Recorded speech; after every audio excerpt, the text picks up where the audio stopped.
swing. Grab that coffee with living. Good morning, my little peaches. The time is 7:03 on this Wednesday. It's hump day. Woohoo! But it's my Friday. Oh, that's right. You're this is it for you this week. Good for you. Good for you. Yeah. New Year's Eve, a lot of folks going to be firing some fireworks off and Already doing it. celebrating. Around Oh, my did they house, doing it last night? Yeah. Already going off. Yeah, that's the thing about anytime fireworks are involved, folks think that means, pre and post, Yeah, exactly. That's right. They pre-firework warm and up. they post-fire. Yeah, they do the warm up, and then they drive us crazy, And a lot of folks don't like fireworks. They say, "Please don't do that. My dogs don't like it, or the babies don't like it, or Just I mean, for a short if you while. just do it for a little bit, it's That's fine. right. That's right. Most people Look, do. but let's don't start, at 9 o'clock at night and keep going till 2. I Yeah. mean, you let the fireworks off when they're supposed to go off, and then you're done. You should be done. That's right. We don't have to keep going and going and going. The pre and- stuff's not so bad because it's a little earlier in the evening, right? Yeah, Exactly. We got to the beach one time. I think it was maybe the day after the 4th of July. Florida or Alabama Beach? Alabama, Okay. Orange Beach, Gulf Shores. All right. And folks still had fireworks at the condos. And let me just tell you, some of these kids lit those things off, and we thought we were under attack. Did they do it from the balcony and stuff like that? Yes. Oh, wow. My, it scared us to death. Oh, my gosh. I jumped up, my heart hammering, and it was about, I was already in bed. Even then, I was kind of an old fogey. And I was at the beach. I didn't stay up till 1 and 2 o'clock in the morning. Wake up a few minutes I got before, up like early. you were talking about the other day. And I mean, they let those things off, and it scared us all to death. Somebody called the cops on them, and I think it was the way they had it. It was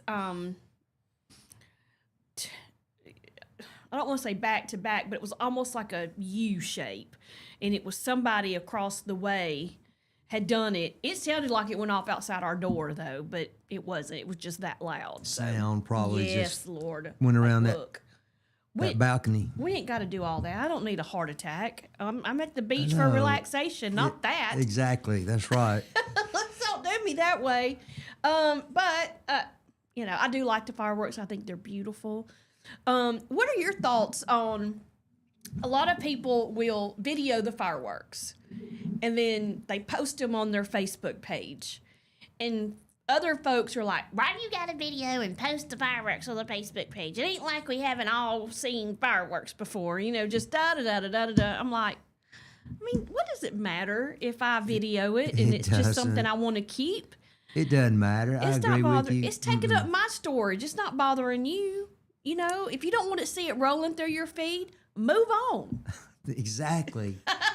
I mean, that's what Keep that's what going. choice is all about, right? So Exactly. you chose to record it, and they can choose to watch it or not. Yeah, I mean, it's like I'm not bothering you. How many so- things does she flip by because she doesn't want to see it when she's scrolling, literally? Yeah, I Dozens. mean, I'm sure a ton of stuff. I Hundreds, do maybe. it. I Yeah, do it all I day. do too. I think anybody that does it this way, that's what they do as well. Exactly. I mean, I don't think I'm bothering anybody, but I do. I'm that person that does it.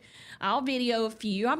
Sometimes I post it, sometimes I don't. Just depends what kind of mood I'm in. But if I do post it, I'm not hurting nobody.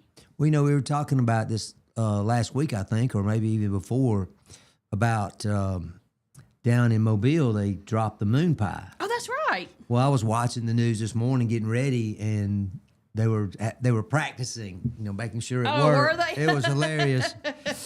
It was like there was 3 or 4 people going, "Happy New Year." The whole place will be packed. I mentioned to you, it's right across the street from the Battle House hotel, which is a real historic place. If you ever get a chance, you ought to go down there. It's really nice. Yeah, I've been to Old Town, Alabama, in Montgomery, and I've been past, the ship in the little harbor USS there. But Alabama. yeah, but I've never stopped and gotten on it and taken advantage of the fact that we have that there. Oh, it is so much fun. I've been on that ship a couple of times, well, several times, but took our daughter and her best friend several years ago, and we had a blast. They have a jail in there, but the brig, I guess, whatever, and it was real tiny, like you would expect inside of a giant ship. But we got pictures of them, with their hands on the bars, like, let me out. Oh, that's cute. But it was. I mean, I personally was one of these. I'm one of these guys that goes into a museum and you see the display. Well, I'm going to stand in front of that display and read it. Then I'm going to go to the next one and the next one. So I'm going to take a while. I do that too. Yeah, don't rush me through something like My that. wife is like, she's a stroller. She's like, she'll come back for me in 5 minutes and say, "Will you come on?" I'm like, "Well, I will when I finish, looking at these displays." Sometimes that works. See, we went to. But it's a really cool place. They have a submarine there. They have an aviation museum. You can walk through and see all these different types of planes. So it's like a little military, courtyard there that you can see all of it. Oh, it's how just neat. right there, right next to where the ship is docked. Now I'm itching to go do that. Yeah, it's fun and wow. This is 1940s and 50s technology, and some of those guns are just massive. Yeah. You'd hate to see them firing at you. I remember going to St. Augustine, and there was some little historical battleground, and it had a bunch of old cannons and stuff like that. And I can't remember what it was, but it was pretty neat. I got to tour that, and then out here we have what is the museum out here, Baden? The Confederate Memorial. Oh, yeah. Well, you go there, and they have a museum, too, and you could go in. And we went by there one day because I just was dying to see, what all they had. And they had a couple little houses out there you can kind of look at and stuff. But we just had time for just a little bit. And I want to go back when I have time to read all that stuff because there is a lot of stuff you can, read about and really get to know what it is and in our backyard. I know, here. Mm-hmm. And I want to go back when I can do that because I'm like you. I want to be able to absorb the info. I've got a friend of mine. Speaking of the history, I've got a friend of mine that just recently, I don't even know how he did it. Signed up, I guess is the word I'll use. And now he's going to be a battle reenactor. He's going to be participate. And I was looking at a magazine that we take. I think I mentioned magazines yesterday, but this one is called Alabama Heritage, and it's just about Alabama history. And there's different stories I think they do it every quarter, roughly 4 times a year. I think that they publish. Neat. But yeah, it is. But I saw about the Battle of Selma, and I was wondering if they still did that. They did. This was in April of this particular year. It's an older magazine, but.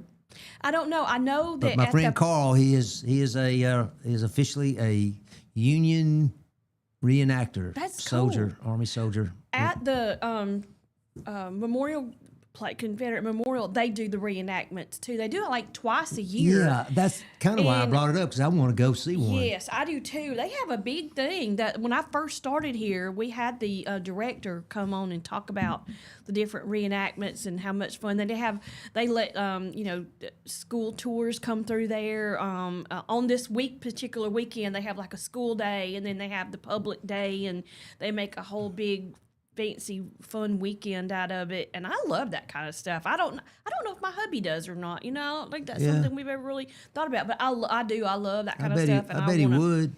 But I will. I'll stand there and read it. You remember that place? Don't drag me. I gotta. Right, exactly. My own pace. Yes. That's those self-guided tours, right? Isn't that what they call them? Mm-hmm. But the Confederate Memorial down there, that used to be a veterans home for Confederate veterans, and there's a cemetery out there. Mm-hmm. I assume that they're filled with those veterans because oftentimes they wouldn't have much family, and they would come and just like they convalesce at modern day veterans homes. That was what that was, and it was close enough to the Civil War, believe it or not, where they were still surviving veterans, which is that's 160 years ago when that war ended. So that's a long time ago. And they do a lot of things at cemeteries like that. They do where they place, like at Christmas time, they place the wreaths. They do the wreaths across America. Yep. When we went to visit my son's friend that passed away, we went to visit her grave and put some flowers and stuff on it, and they had the wreaths all around the whole cemetery out there for, I guess for veterans and stuff. You ever been to Washington, D.C.? I have not. Well, Arlington National Cemetery is directly across the Potomac River from the district. And so, it's just filled with our country's, best and brightest. I'm sure a bunch of other folks too, but they're mostly veterans. But you don't have to be. I forget exactly what it is, but or at least a relative of one, maybe, or something like that. I'm not sure, but it's just literally thousands, tens of thousands of people buried out there. Wow.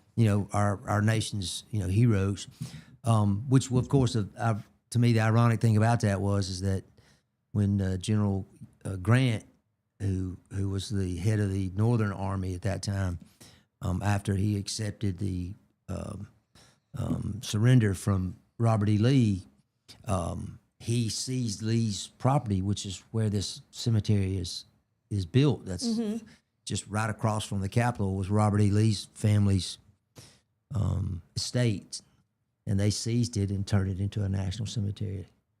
Okay. It was taking it. There's a little bit of bitterness there, understandable, I guess, but that's just a little, it's ours. historical minutia there to share with our listeners. All right, it's 7:14. We're going to thank our morning show sponsors real quick. Chilton Mobile Home Supply, Country Financial Insurance, Central Alabama Wellness, Coca-Cola. Here we go. Oh, look, Mike, he's already gotten into it. I don't know what to do with him. He's just not going to participate in the popping of the top. So it's just me. Here we go, Mikey. A 1 and a 2 and a... There you go. I'm getting really good at this. Yeah. I say. That's right. We should get the microphone near it, pour it into a glass and hit. Yeah, over ice. It's yeah, hard we to should beat. do that. Also, thank you to our Chilton County Chamber of Commerce, Larry Puckett Chevrolet, Putter Up in Pelham, Save More, Old Orchard Amish Furniture, Wood Surfside Marina, and Market 22. If you're planning on having any kind of special food for tomorrow, tonight or tomorrow, right? You better go get it today. And when I went to get my ham last week, I went on, it was on Tuesday last week, Christmas Eve. I went to pick up my ham. It was packed in there in that's Market great. 22. Everybody was getting their stuff. All kind.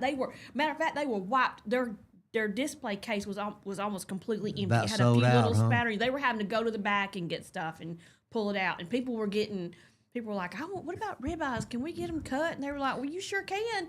They were like, how thick you want them? And they were like, doing all of that. That would make an interesting part of the show, I think, Trish, to get someone from there to come tell us about how they operate that. How they get these trucks. I know the trucks are running every day probably with stuff from the Gulf. Devontae, if you're listening, I told you to get up here. He's like, I'm camera shy. I don't want to. I said, well, you can get your beautiful wife to do it. And she was like, she panicked too. She was like, well, when do I need to do what I got to say? And she's like, what if I freeze? I'm like, that's what everybody thinks they're going to freeze up. They don't realize we're just sitting in here yucking it up.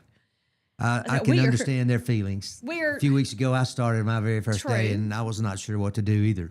It is. It's professional, but yet it's not. Well, it's a small camera. The camera's not very intimidating. You're not having all these big, huge cameras on you and stuff like that. I told her it's just you come in and we sit, we talk to you, and it's painless. It really is. It really is. All right, it's 7:17. We're going to take a break. When we come back, we'll finish talking about some New Year's Eve stuff, and we'll get to some headlines, too, so y'all stay with us.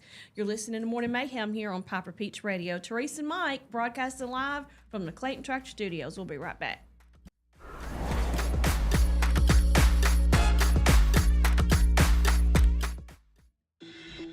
Workout Anytime in Clanton is now open. Your fitness, your schedule. We have top-of-the-line treadmills and weights, but we are more than just a gym. We bring luxury and results to your fitness routine. Relax in our sauna. Recharge with red light therapy. Refresh in our hydro massage beds. Get that glow with unlimited tanning and push your limits with dynamic classes. Need guidance? Our personal trainers are here to help you set your goals, stay motivated, and get real results. This is your space, your time, your transformation. Open 24/7. Workout Anytime, now open in Clanton. Traditions come and go, but excellent service and compassionate care are benchmarks in any era. That's what Ellison Memorial Funeral Home is committed to providing you, whether through the pre-arrangement process or seeking services at your time of loss. Ellison Memorial offers a noticeable level of care and attention to detail. Others do not. So before making a decision based on yesterday's traditions, experience the Ellison difference when it comes to your loved one's final arrangements. You'll be glad you did. Call us today at 205-280-4600. Ellison Memorial Funeral Home, setting the new standard in local funeral service excellence. We are always here when you need us. Underage drinking is deemed by many adults to be a rite of passage. Parents who host parties for youth may think they are being protective, but they are actually putting their youth at risk of physical and social consequences. Know the truth. Underage drinking and social hosting is a bad mix. For more information, contact Central Alabama Wellness, 205-651-0077, or visit centralalabamawellness.org.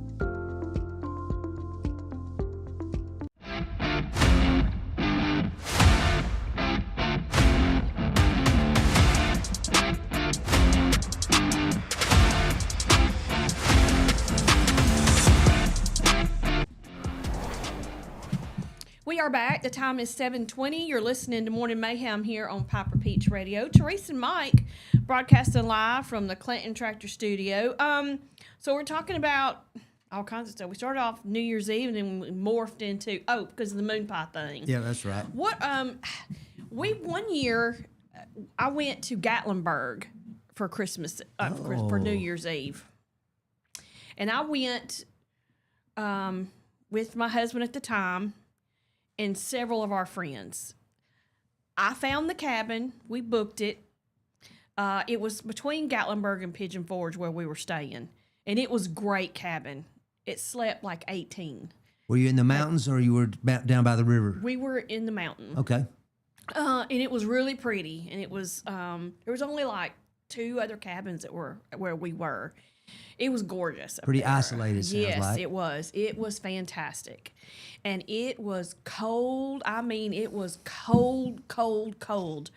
Well, the trip started out okay. You know, we had one of our friends rode with us. He was a single guy. And we rode up there. We had us a good time cutting up. We get there, and, you know, we had, it's mostly couples. And one of the couples, right off the bat, like the night that we got there, broke up. Got in a fight, broke up. That made it a little awkward. Made it a little awkward. Yeah. Did make it a little awkward. Let me tell you why. Well, because the next morning, one of the people that was part of the couple that broke up may or may not have woken up with the single person. Oh. It was a mess. Let me just tell you, it couldn't have been a hotter mess if it had been a movie. I mean, Sounds like it was, and I was like, script. you've got to be kidding me, y'all. You had to do this on this weekend. What kind of trip did you go on, Trace? Oh my gosh, it was awful. And the other 2 are fighting. Everybody's fighting. And then the one girl that came as part of a couple with another guy, she wasn't really into him, but she was part of our group, and he was part of our group, so they were kind of, you know. Together, right. And then the other one ended up hooking up with the other one, and I was like, what are we doing? What are we doing? You know, I could not believe it. I got sick. The next day, I woke up. I could not talk. My throat was so sore. I was so sick. I was miserable. And here it is. We hadn't even made it to New Year's Eve yet. And then we decided to go watch the little thing drop downtown Gatlinburg. And it was so, I cannot tell you how cold. Mountain cold and down here cold. Two different colds. Oh, Let it's me just tell definitely you right different. now. I It is agree. 30 degrees down here is not 30 degrees up there. 30 degrees up there feels like minus something. Yeah. And I was bundled up. I had my coat, I had my boots and my toboggan and my gloves, and I was still freezing. And the shops, some of them would let you come in, but then they'd scoot you right back out again. They didn't want you in there just loitering to stay warm. Some of them handed out hot chocolate, though, and that was nice. But to get a good spot, you had to get there kind of early, so you stood around and waited for a long time. My feet hurt me so bad between me not feeling good. I was wearing the wrong type of boot. It was cold. I couldn't feel my extremities. By the time we got back to the room, I mean, I was beyond miserable. And it was of some of the couples, let's see, 3 of the couples, we like to get up early and go to bed, get up early, go to bed early. The other ones wanted to sleep till 1 o'clock in the afternoon and stay up till 4. So we were never doing anything together with that group. So it was like the married group was over here, and the non-married group was over there in the middle of a mess, you know. And I was like, oh my gosh. So we would get up and go to breakfast, and we just left the other ones to their own devices. I just couldn't. That was probably the worst trip I have ever been on as part of a group. And I said I will never go with that many people again. Yeah, that's a lot. Not in staying in the whole same place. That's because a lot of factors. when you got 16 of you and 4 of you are mad, it makes for no fun at all. Have you ever been on a disaster trip like that? Oh yeah, well, I wouldn't call them disaster trips because I don't ever recall that much drama. You know, when I was part of it, but we have a group every summer that we go off somewhere and stay. We call it the Big Chill. You know the movie? You familiar with the movie, The Big Chill? Yeah, well, I have seen it, Yeah. but I don't. I just remember the one guy, the blonde guy that was in it. William Hurt. Yeah. I remember him, and I couldn't tell you another. Kevin Costner was in it. Maybe the young girl, Phoebe Cates. Is she in it? No. Oh, I don't think so. Gosh, I have to think about the I'm women trying to in remember it. if she was in it or not. Glenn Close. I don't know. I have to think about it. Great actors, though, already off the top. But we have a group that we get together every summer at various places, typically in the Southeast. But we all went to Auburn together and had summer jobs that were the same. We I sold books back when I was a freshman at Auburn and a sophomore for 2 summers. I think every college kid. I sold books. sold Well, they sent us out to Texas, and we all, I mean, believe me, you're working. That's all you're doing is working. You know, there's no real social life. Yeah. But anyway, we get together, and in fact, this past fall, we used to do it in the summer. Now that we're getting older, we're like, we prefer the cooler weather in the fall. So that's when we try to get together. And this year we were up on the Tennessee River at a big Airbnb around Athens. Mm-hmm. And so, but I don't recall, I mean, there may have been some disagreements, but, like I was talking about yesterday, just find a way to, find another spot in the house, or whatever, and just avoid that person if they're somehow irritating you. But I know sometimes that's easier said than done, but I don't have any of those types of stories, Well, Treese. I wish I didn't. I Yeah. mean, I was like, I'm too old for all of this. Yeah, that's I was probably mid to late 30s when that happened. And I was like, I don't ever want to Just took experience everybody's this fun again. away, it just did. about, it was didn't it? awful. It Yeah. was terrible. On top of being sick, I got home, went to the doctor. I had strep. That's what I was like, thinking. The way you were describing it. Yeah, Must it have was been strep. what you and had. I don't know who all got sick after that. I think just about everybody did. I was like, well, you're welcome for making my trip miserable. That's right. What the you price get. they paid. Price you pay. Mike says, "Good morning. I like fireworks, but I'm with you on firing them off until the wee hours of the morning." Yeah, that really sets me. That does set me off, and it doesn't.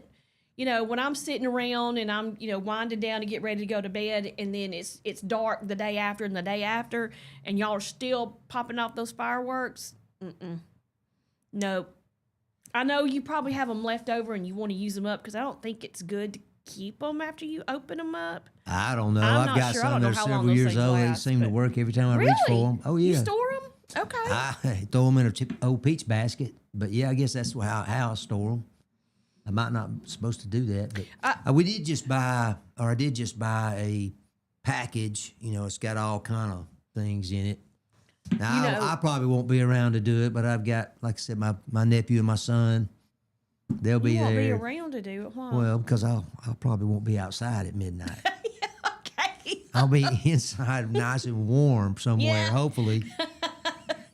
I know I will be because hubby's got to work, and I already said I have no intention of staying up till midnight. Zero intention of staying up till midnight. So you don't want me to text you at 12:01? No, and I say mean Happy I know New my Year? friends will, but I won't get it until I wake up. Oh, you to got to cut get off. him to work in the morning. Yeah, he I has hear to be ya. at work. He'll leave the house probably 5:30 or so. I need some and I'll get up with him. instruction Always do. on how to use my phone so I could turn off all that stuff. Those Turn off notifications you get. notifications, Yeah. I heard something on the news about that was causing a lot of stress with people who were getting all these texts and things from their phone. Notify them this. There's a story here you ought to read, or whatever. And it's like, leave me alone. So last night we were laying there trying to wind down and get ready to go to sleep, and my phone kept doing that. And it was like this. There's this app that's pre-installed on my phone called Newsbreak or something like that. I got to go in there and turn off the notifications because it dinged at least 5 times in a row with all these different stories that are. And I Yeah. saved some of them, but I don't know how to go back and find them where I saved them. Once I look at them, I don't know how to get back to it. Can't That's help the you out thing. there, No, Treese. me. I need my kid to help me. Exactly. All right, it's 7:30. We're going to take a break. When we come back, we are going to talk about this is Jasper County, Texas. Texas. Yeah. You know what I'm talking about. We'll talk about a nurse who didn't make a good decision. So y'all stay with us. Former nurse. Listen to Morning Mayhem here on Piper Peach Radio. Teresa and Mike broadcasting live from the Clinton Tractor Studio. We'll be right back.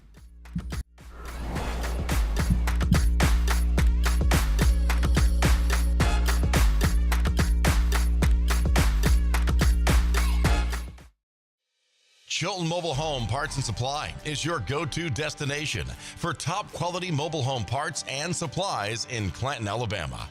Conveniently located at 14023 County Road 29, just 3 miles east of Thorsby.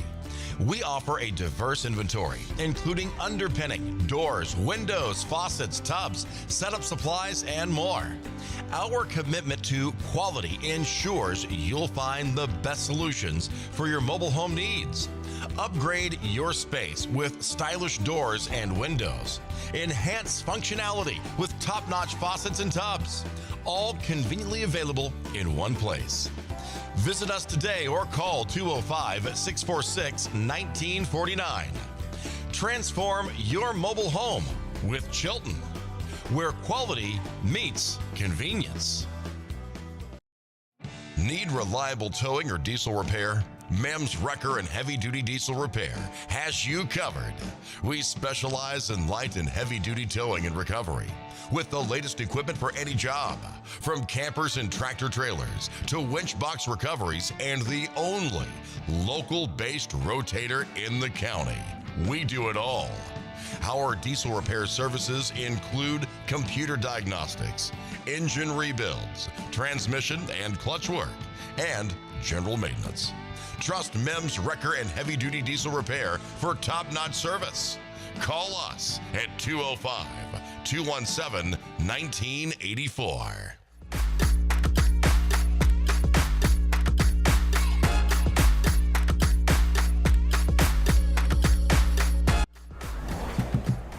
We are back to talk time is 7:32. You're listening to Morning Mayhem here on Piper Peach Radio. Teresa and Mike here with you on this Wednesday morning, hump day. We made it. Friday for me. Making Friday? look, You've already said that, you Teresa. think I'm giddy about being off, but do you know what I have to do the whole time I'm off? Work in our garage and basement because it has got to be done. Yeah. And also, I can't believe I didn't mention this right off the bat. We get a baby today.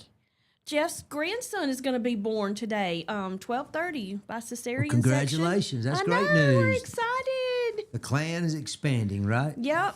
It's going to be Raymond the third, Raymond Voigt the third. We're going to call him Trey. And we cannot wait because I've seen the 4D, 5D, or whatever D it is. The pictures. Ultrasounds that you can basically see the baby like it's right here. But I can't wait to see the baby. I'm excited. I understand. Well, that's fantastic news. Congratulations I know, again. yes. We're I didn't know tickled. that was even in the Yeah, works. and they live in Florence, actually. Okay. My daughter lives in Florence. His daughter lives in Florence. Are you going to try to go up there? Well, Maybe at soon? some point, yes. Yeah. I'm not big on bombarding folks right after the baby's born. I'll Overwhelming wait them. till the baby's a week old be or so, and overwhelming. then I'll go. Everybody wants we'll to- go visit. Right. Send their best wishes. Jeff will be off next weekend, so maybe after that we can, when he's off Could- next maybe you week, we could can talk him drive into up. taking you to that restaurant in the towers there at the, I think they call it Renaissance. It's part of the Robert Trent Jones Golf Trail. They have that tower restaurant, the restaurant that Oh, I heard goes about around. that. Yeah, Who was telling I've me eaten there a about couple that? times. Maybe it was Bucky. I think Bucky was telling me about that. Pretty cool. Of course, you do Yeah, it at it night. was Robert Trent Jones Golf. It was Bucky that told me that. Yeah, it probably was actually. There you go, Bucky. Got to get you two together and let y'all Yeah, play you mentioned around. that. You mentioned that. He brags about how wonderful he is at golf and how terrible the rest of his group is. So Oh. he's the only good one I according wonder if to him. wonder if his friends are listening. You know, Jason listens. they might have something to say about that. So, but yeah, he But does it's a love, great restaurant. Up That there. is like steak type. Oh yeah, restaurant? yeah. It's full menu, Okay. and I'm telling you, anything associated, in my opinion, with the RSA and what they've been able to do for the state of Alabama with their Mm-hmm. investments is first class. Wait a minute. My daughter was working at that hotel for a little bit. Okay, She was it's right next to the hotel. She's like, Mom, they have to sign a confidentiality agreement when they work there at those hotels because they have a lot of famous people that come and stay because of that restaurant and because of it all being kind of right there where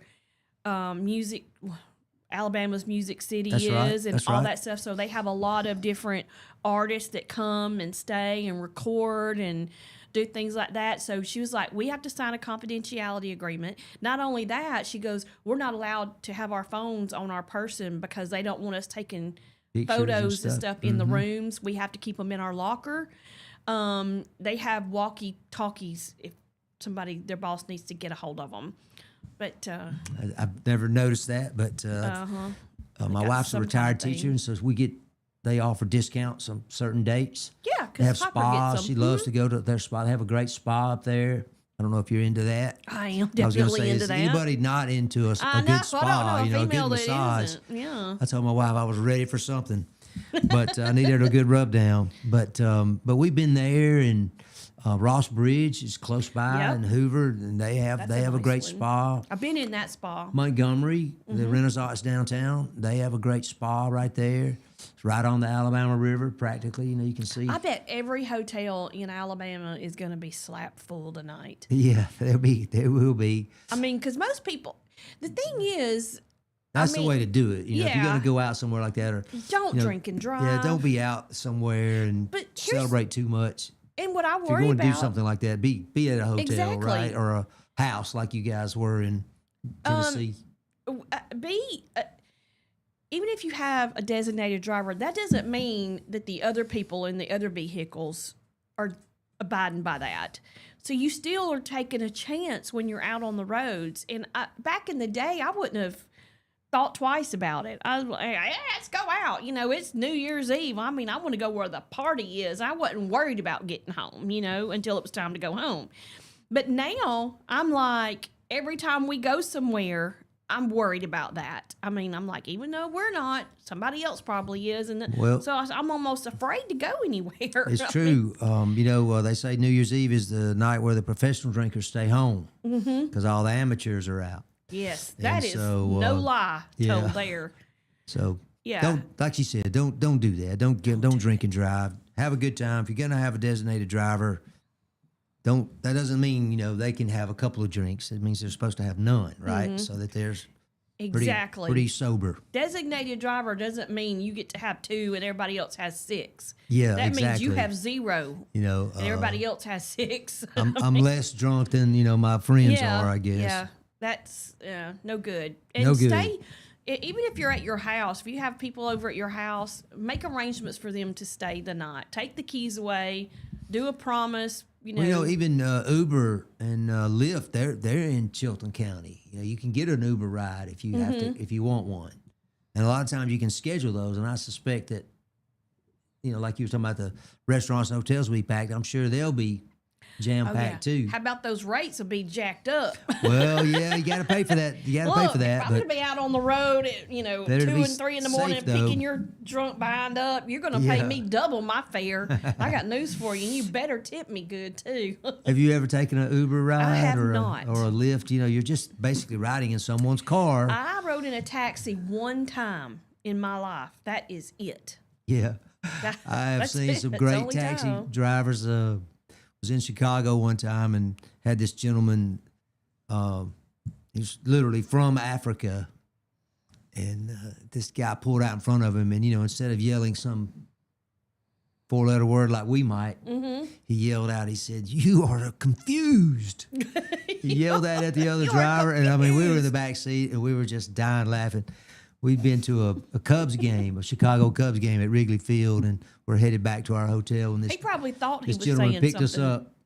He probably yeah, I've thought had he a- was saying something ugly to him, but you're confused. I don't know. It was just classic, though. It was just one of those things you don't I forget. would have busted out laughing Oh, we did, too. we did, and he didn't understand, and we were just, but he was a very nice guy. But I've had a lot of taxi drivers that probably weren't nice guys Oh yeah, and really could care less where you're going, and and how So, safely you get there. yeah, that's exactly right. Yeah. and their cars would be just total wrecks.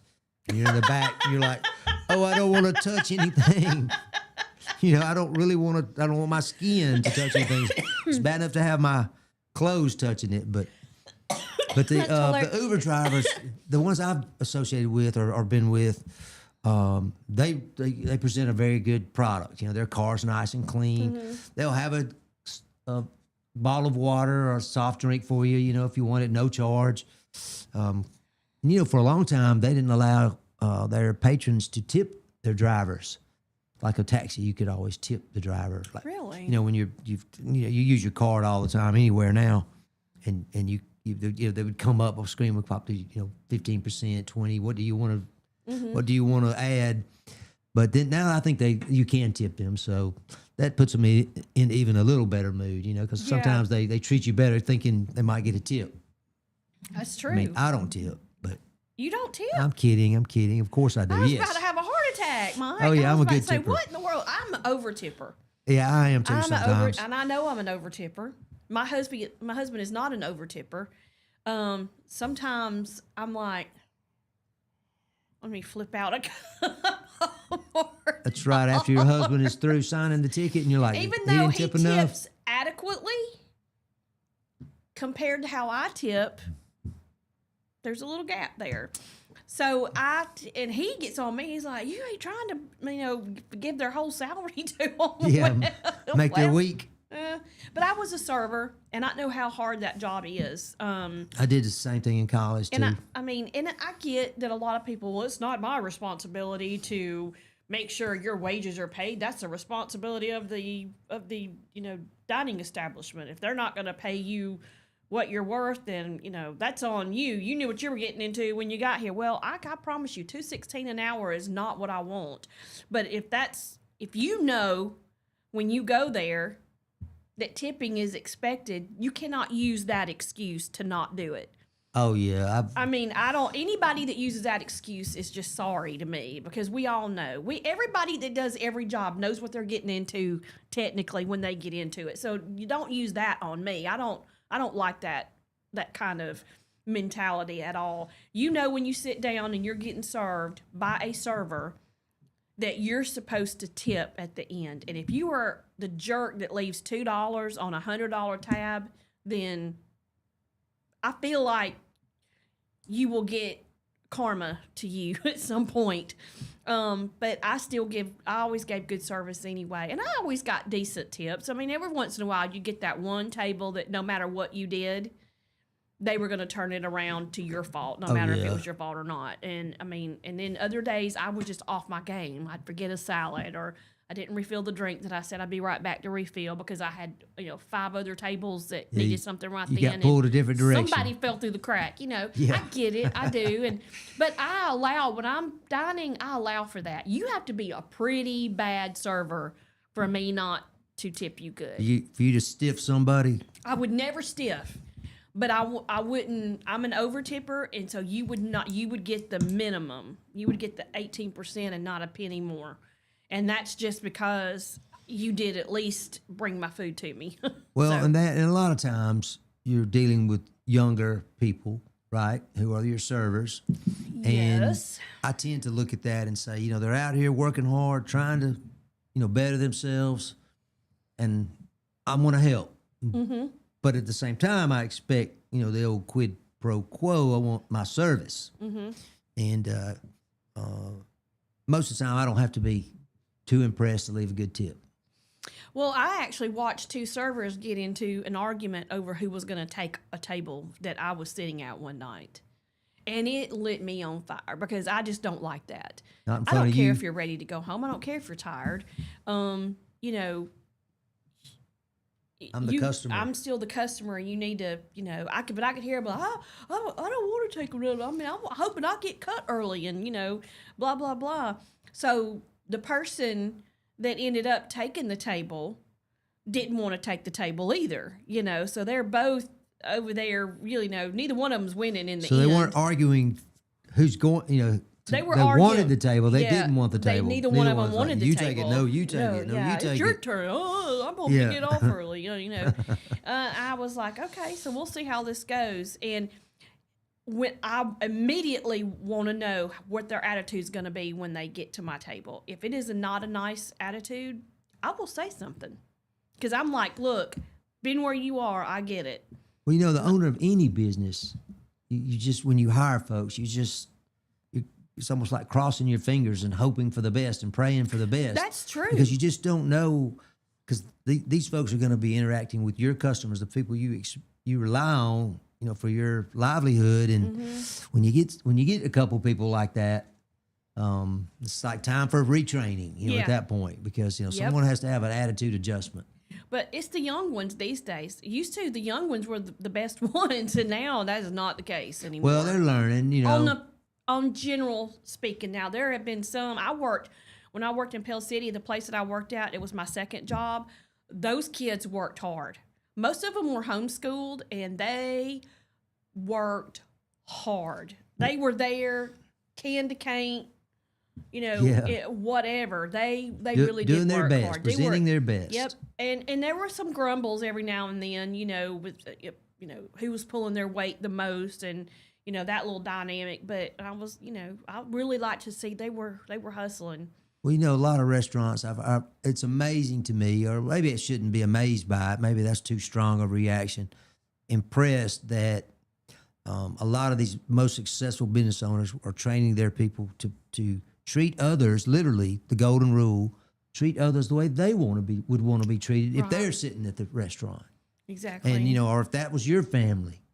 And so it is seemingly becoming rare that you meet people that care that much. Mm-hmm.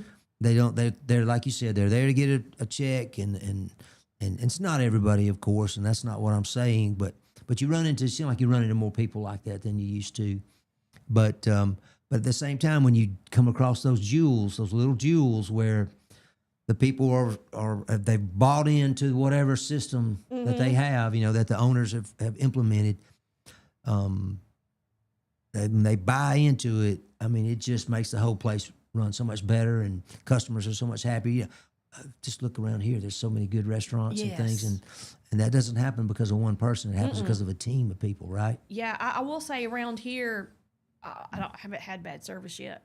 Good. It's good. been a good thing. I love it. I love it out here. All right, it's 7:48. We're gonna take a break, and I promise you, when we come back, we will get to some of the headlines. Get some of the news. We just keep yakking. So y'all stay with us. You're listening to Morning Mayhem here on Piper Peach Radio. Teresa and Mike broadcasting live from the Clayton Tractor Studio. Stay with us. Mike, babe. Traditions come and go, but excellent service and compassionate care are benchmarks in any era. That's what Ellison Memorial Funeral Home is committed to providing you. Whether through the pre-arrangement process or seeking services at your time of loss, Ellison Memorial offers a noticeable level of care and attention to detail. Others do not. So before making a decision based on yesterday's traditions, experience the Ellison difference when it comes to your loved one's final arrangements. You'll be glad you did. Call us today at 205-280-4600. Ellison Memorial Funeral Home, setting the new standard in local funeral service excellence. We are always here when you need us. If you're looking to sell your timber or land, Harrison & Sons Logging and Harrison Forestry are here to help. They specialize in buying timberland and standing timber, offering fair prices and professional service. Harrison & Sons Logging will provide you with a competitive offer. Call 334-366-2785 today to speak with a knowledgeable representative. Trust Harrison & Sons Logging to get the job done right. Workout Anytime in Clanton is now open. Your fitness, your schedule. We have top-of-the-line treadmills and weights, but we are more than just a gym. We bring luxury and results to your fitness routine. Relax in our sauna. Recharge with red light therapy.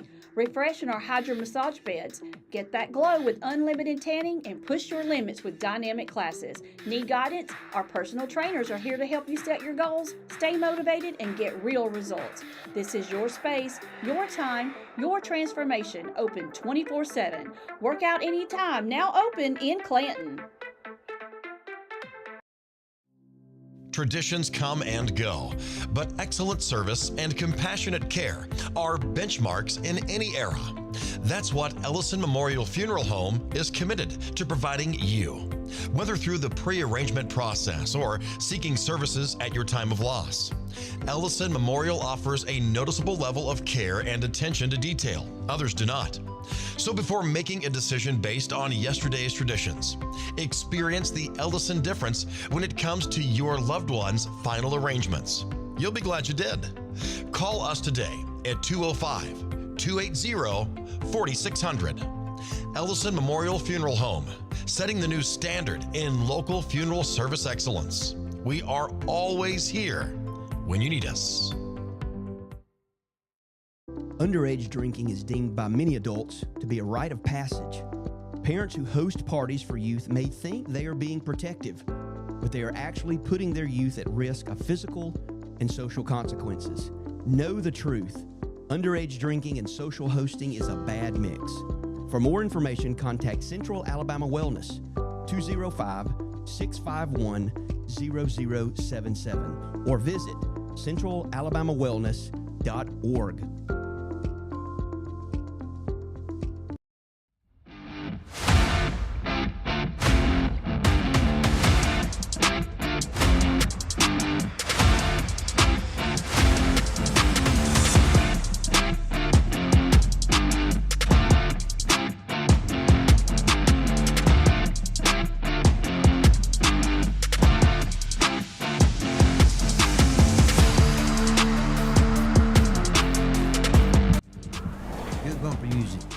I like it. We are back. It is 7:52. You're listening to Morning Mayhem here on Piper Peach Radio. Teresa and Mike broadcasting live from the Clayton Tractor Studio. We said we would get to some headlines, so we're going to dive into that right now. Let's do it. Jasper County, Texas. My goodness. A contract nurse, you know, one of those nurses that travels and goes different places, has been arrested for bringing contraband into their county jail. Now, you're a nurse.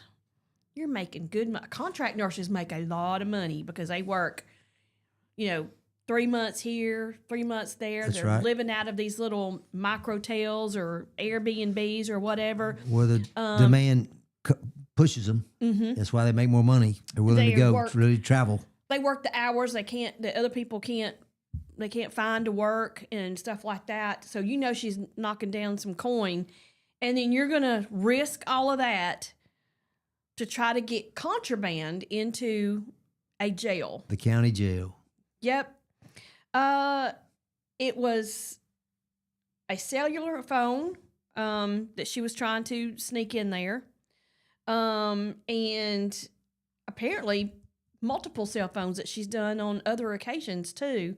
And it is a felony to do that. I Yep. mean, she's probably good. I don't know. Do you think she would lose her job over that? Or do you I think, would definitely if think it she would was lose her job. drugs, yes. I know she would, but Yeah. I don't know if she would lose her job over that. But Well, this is as serious as drugs, quite frankly, for a jail. Mm-hmm. I mean, because they're all about control, right? They have to control the inmates. right. I'm familiar with the Southern Health Partners. They're an organization that provides these type of services all over the country. Mm-hmm. Several sheriff departments use them. I don't know about Chilton County, but Southern Health Partners. Right. A lot of instances where inmates would be injured and they would be being treated by this company, people from this company. It's not just one inmate; it's several different inmates, according to this article, I mean, on several occasions. multiple cell phones on And several occasions. And it is in the Texas Penal Code. It is a felony to smuggle prohibited items into a jail. Even if it's cigarettes are not supposed to have or something like that. Anything that you are not supposed to bring is considered contraband. But she's, according to this happened on the 29th, so that was just Monday. She's in the Jasper County Jail and charged with prohibited item in a correctional facility, which is a 3rd-degree felony. Yeah, she could do some jail time. 3rd degree, Dummy. might get probation, might wear one of those ankle monitors we were talking about. Mm-hmm. I was going to say that this happens all over. This is not just unique to this particular it's not. county. I mean, just as in the state of Alabama, not too long ago, there was a couple of, I guess, guards. They were fairly new at their job, and they were doing the same thing. These cell phones, bringing in cell phones. And they lost their jobs, and I'm sure they're not eligible to be rehired. So, they trained for a career and then threw it out the window. Yeah, which is not very smart. No, it's not. Especially when you train for something and you do something like that. Because you trained, you knew you were not supposed to do that. That is part of the training they give you. Oh, I'm certain it would be, yes.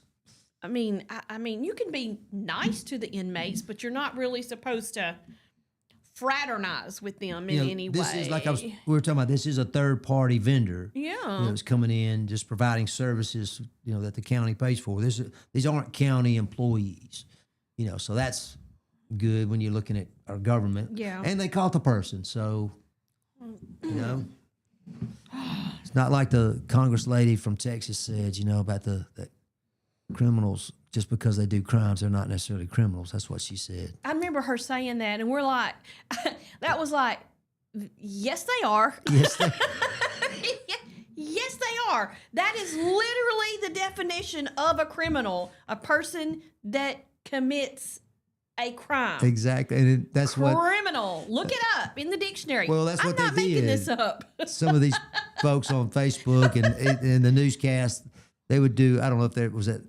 exactly a meme or not, but they would show her saying this, then they would hold up the definition of criminal, a person who commits crime. And it's like, maybe it was different in the streets of Dallas. I don't know. But I don't think so. But anyway, I digress. But these kind of things do goodness. happen, and the temptation of that dollar. I'm sure Yeah. I'm sure they were getting paid something to do this. But this is a lady, 39 years old. I would assume at know. 39, it's been a career for her, and now she probably be tainted. Might have to change her professional I don't field know. I don't know how to get her to get work. Surely they once she frown gets on you out. not showing up for being in jail. Yeah, exactly. That's really that's know. a bad thing. You're good and bad. That would be bad. That is bad. Yeah. But something good has happened out of the investigation that journalist was doing Up in Minnesota? Up in Minnesota. Well, that's blown the lid off of a lot of stuff. And guess what's happening now? Attorney General Pam Bondi has shifted it into high gear. Yep. And along with some other lawmakers in Minnesota, they have already rounded up and convicted 60 people. Arrested. Yes, they have a bunch. And the prosecution is saying, hey, more is on the way. We're coming for you. He says the people of Minnesota deserve better. Look, the people of America deserve better. Absolutely. I mean, if you're doing this in any state, it should get the shutdown. And the department confirms a review of immigration cases too, at least from 19 countries, including Somalia, for potential denaturalization. So they may be out of here and they lose all of that. Trish, the goal used to be when in our immigration system was to bring in the world's very best. Mm-hmm. And I'm not judging people. At least I don't intend to. I mean, it may come across that way. If it does, so be it. But it seems like when you look at these Somalians, for example, we talked about them the other day or yesterday maybe even, and they're the pirates and the nomads, and they are some rough people, and yet we have literally a couple million of them over here in our country. Yeah, come on. They've taken over. They're taking over Minnesota. They've taken over a large part of Michigan. These states, these staples. Well, I guess all the states are staples. As far as the country goes, but the bottom line is that these folks come in, and I think the investigation has shown like 80 or 81% of these Somalians refugees are on assistance, some sort of assistance, like a SNAP program or welfare. Really? I mean, 4 out of 5 people. So if you have 50,000, 40,000 of them and yet they're are the on ones that assistance. are owning these businesses. Oh yeah, and these sham operations, they come over and they figure out a way to scam somebody. They figure out it's a way what to it beat the appears. system.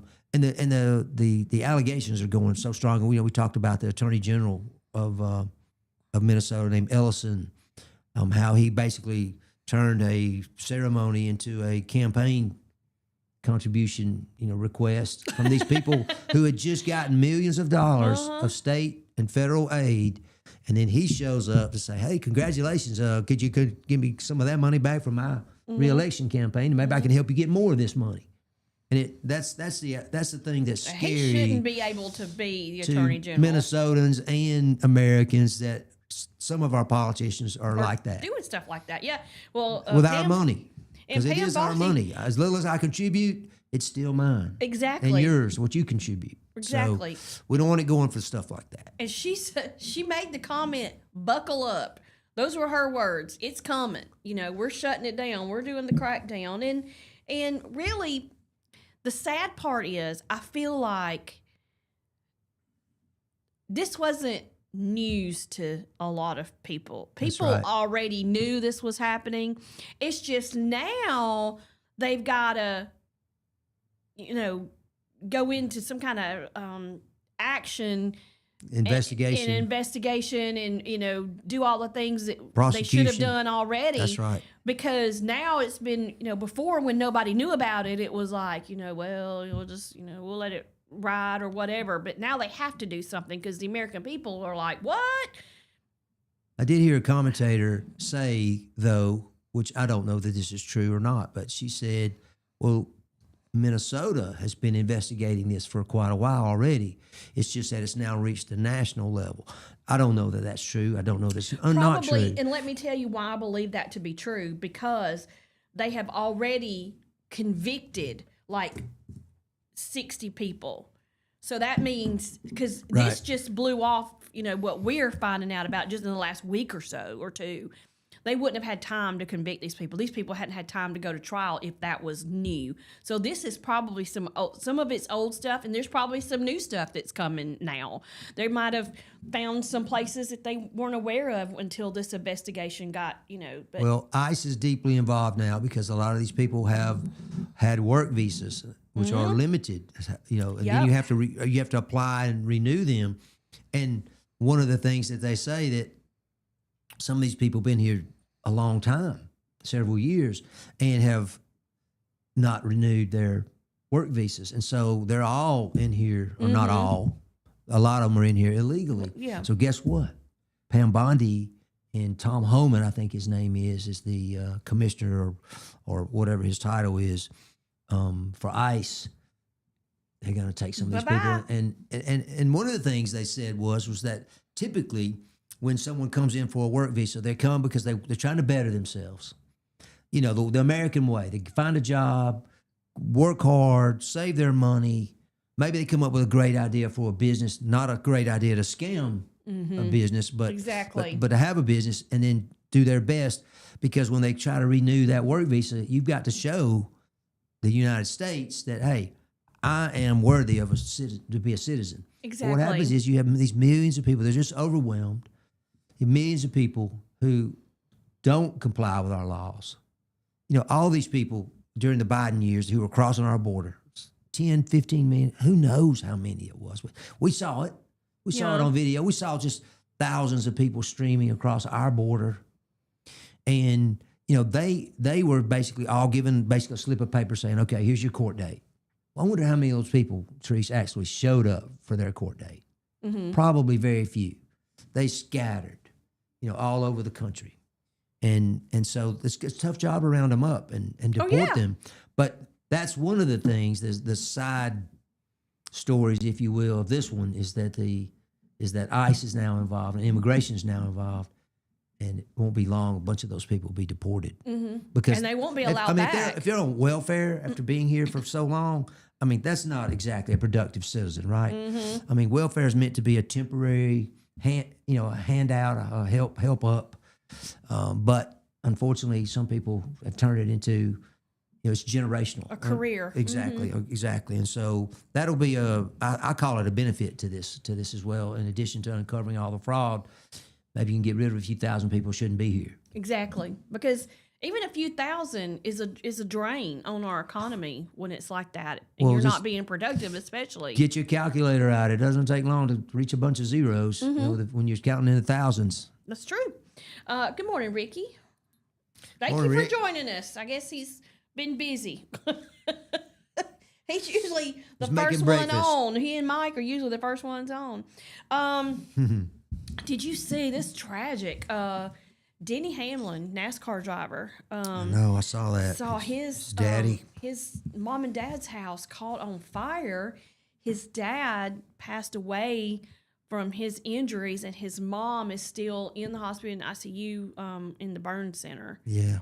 The house was a total loss. And it was a house that was owned by Denny. He owned that house. I guess he bought it for them.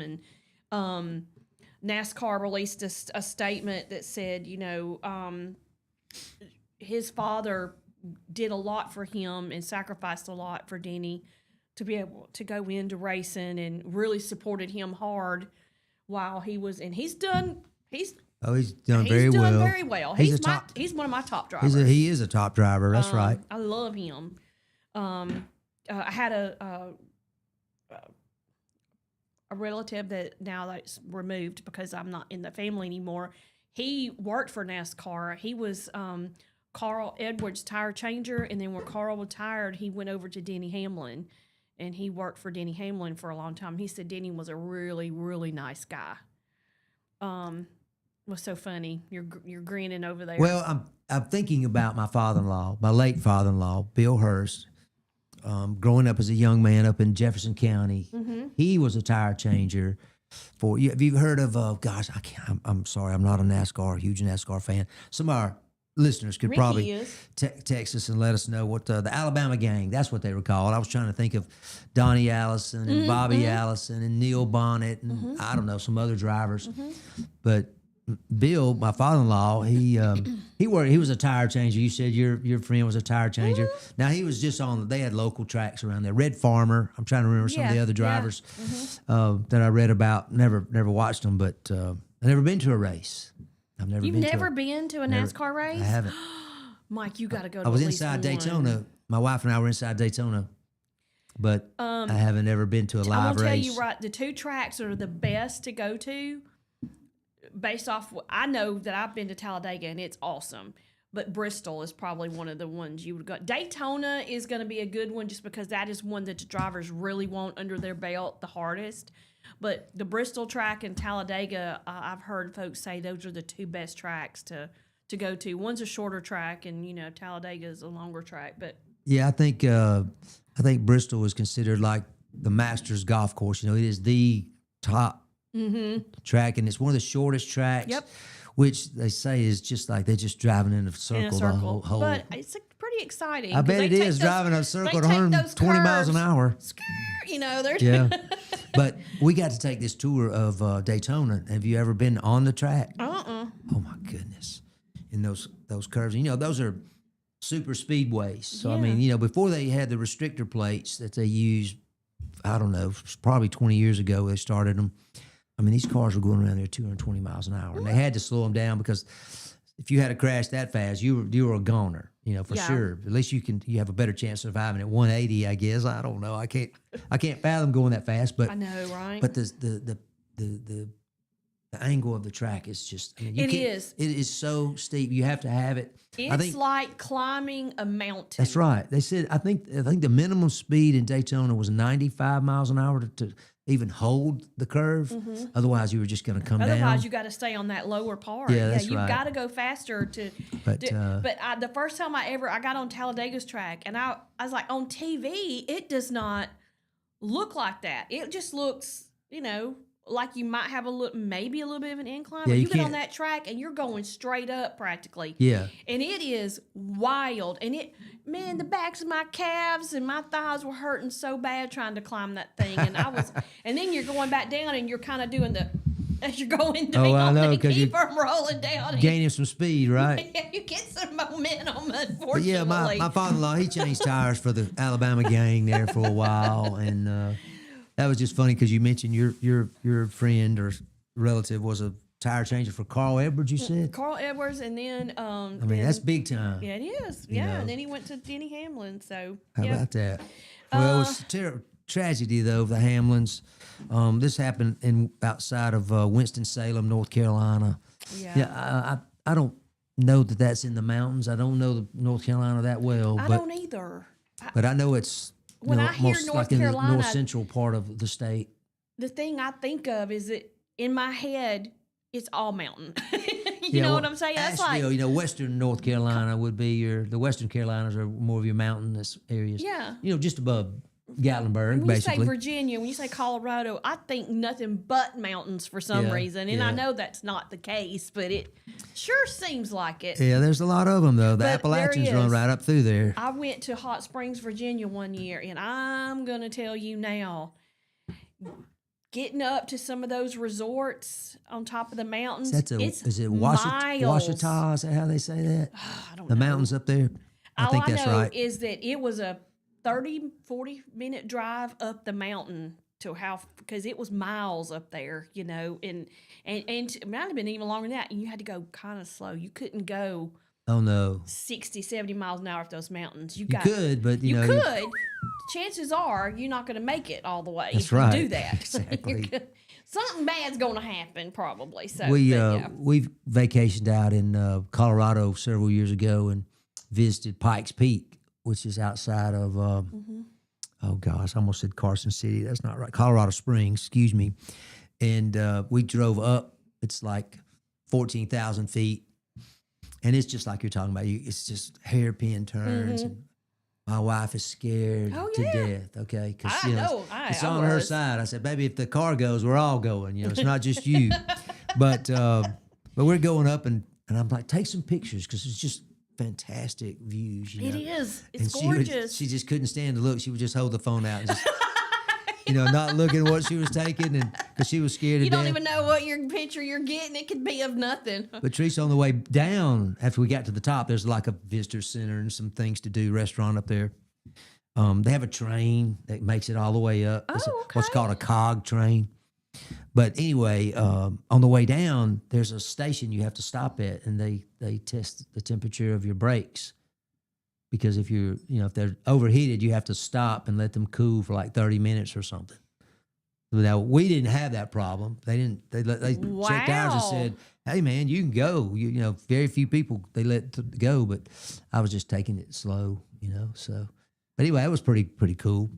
Driving up 14,000 feet and driving down. You're literally driving up the side of the mountain. I always thought you went around it, but no, you're just going side to side, up the side of the mountain. The zigzag. It's a pretty amazing engineering feat. I don't. Well, you know what? That might have been something.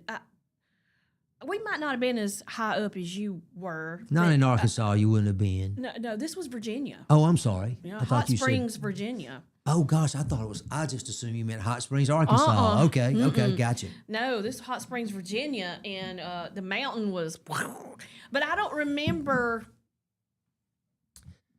I guess it could have been, but I don't remember us having to stop. And I know we didn't stop and test the heat of the brakes, but I did feel like we rode them the whole way down. I want to say the highest point of the Appalachians is like maybe 5,000 or 6,000 feet.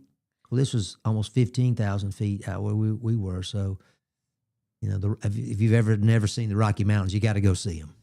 Wow. That's what you'll say when you see them. Did your nose bleed?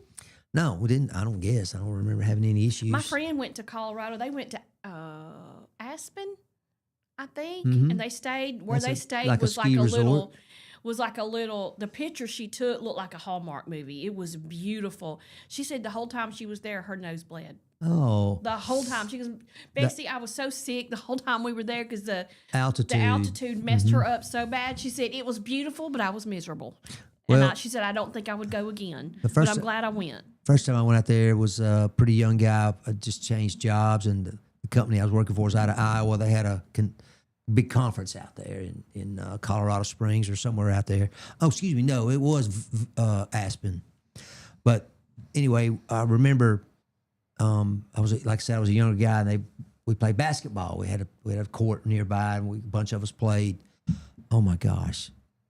Just like your friends talking about the altitude, I could not run up and down the court 3 times without feel like I was about to pass out. Yeah, and you just.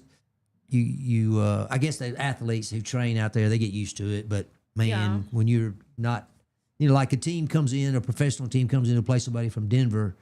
I mean, they call Denver the Mile High City for a reason because it's 5,000 plus elevation.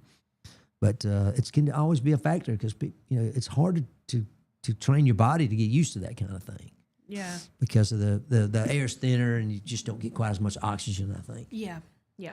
All right, it's 8:16. We're going to take a break. When we come back, we got more headlines. We got to talk about the missing fishermen that were off. Oh, gosh, what is that? Where are they from? Do you remember? I don't remember. The uncle and the nephew, where they were from. And then we got to talk about a very heroic Texas father saved his daughter from a very serious situation. We'll talk about those two when we come back. You're listening to Morning Mayhem here on Piper Peach Radio. Teresa and Mike broadcasting live from the Clayton Tractor Studios. Stay with us. Supply is your go-to destination for top quality mobile home parts and supplies in Clanton, Alabama. Conveniently located at 14023 County Road 29, just 3 miles east of Thorsby.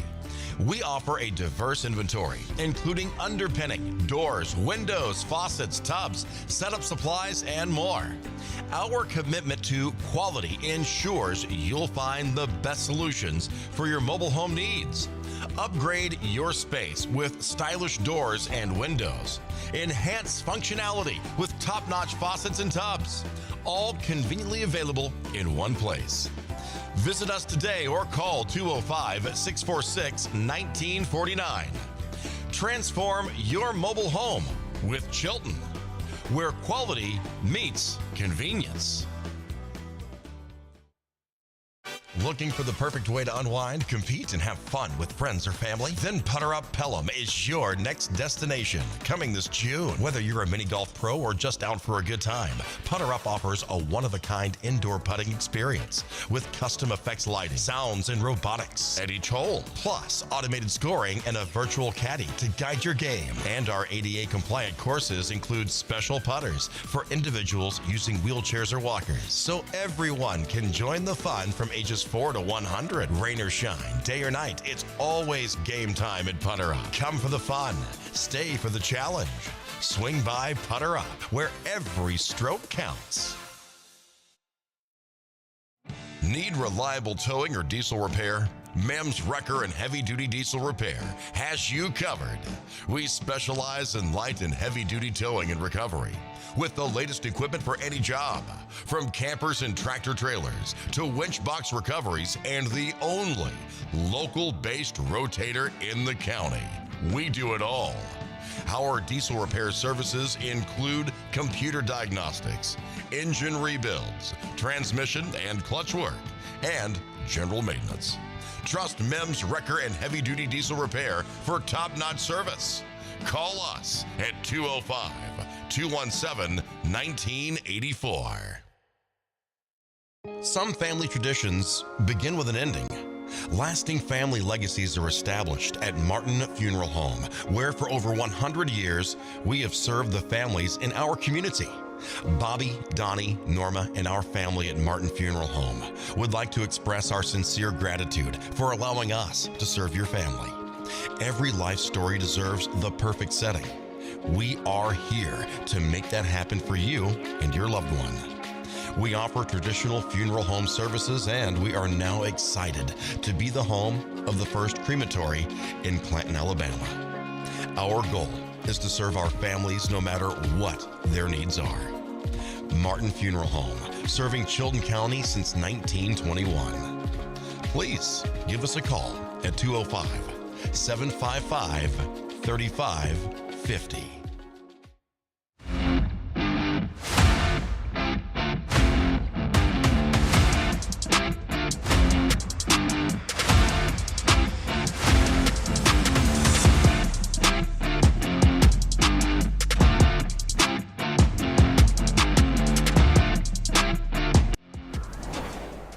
We are back. The time is 8:20. You're listening to Morning Mayhem here on Piper Peach Radio. Teresa and Mike broadcasting live from the Clayton Track Studio. I am freezing. Are you not cold? It's very cold. Oh, I mean, I've that's even just got the way it is. extra. Oh, you want to do it? No, not now. Oh, okay. We'll just put it in there. Okay.